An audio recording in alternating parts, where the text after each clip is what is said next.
एका परीक्षेत अचूक उत्तराला 3 गुण मिळतात व चुकल्यास 2 गुण कमी होतात. एका विद्यार्थ्याने 30 उत्तरे दिल्यानंतर त्याला 40 गुण मिळाले. तर त्याची अचूक उत्तरे किती? असा प्रश्न आहे. मग या प्रश्नाचं उत्तर शोधत असताना काय करायचं? नेमके प्रश्न किती आहेत ते आधी शोध घ्यायचा. 30 उत्तर दिले, 30 प्रश्न आहेत. हे 30 प्रश्न लिहून ठेवले. आता आपल्याला उत्तर कशाचं काढायचंय? अचूक उत्तर. म्हणजे बरोबर त्यांनी उत्तर किती दिलेले आहेत.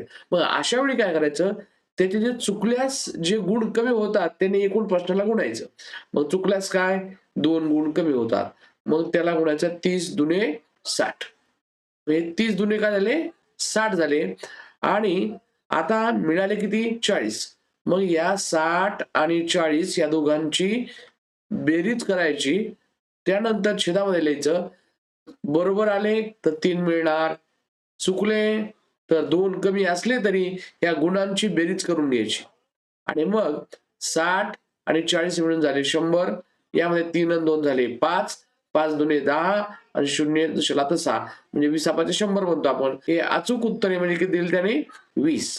आता समजा आपल्याला उत्तर डायरेक्ट चुकीचे किती उत्तर दिले हे जर शोधायचं असेल तर काय करायचं?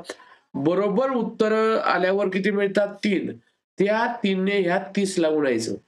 मग 30 त्रिक काय होईल? 90.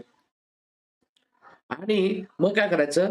हे 90 आणि आता जे मिळालेले गुण आहेत 40 यांची वजाबाकी करायची. बघा इथं बरोबर उत्तर जर काढायचं असेल तर इथे प्लस करायचं आणि चुकीच्या प्रश्नांची संख्या जर काढायचं असेल तर इथं मायनस करायचं. तशाला तशी लिहायची. म्हणजे 5. 90 मधले 40 गेले राहिले 50.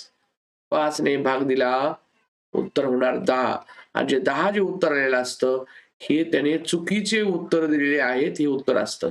म्हणजे बघा 2 ने कमी होणारे असतात ते चुकीचे असतात, पण त्याला गुणल्यामुळे इथं प्लस केल्यामुळे उत्तर आलं अचूक प्रश्नांचं. आणि त्या अचूक प्रश्नाला जे मिळणारे गुण असतात त्यांनी एकूण प्रश्नाला गुणलं आणि त्याच्यामधून हे 40 वजा केले आणि 5 नेच भाग दिला तर येणारं उत्तर आहे चुकीच्या प्रश्नांची संख्या आली.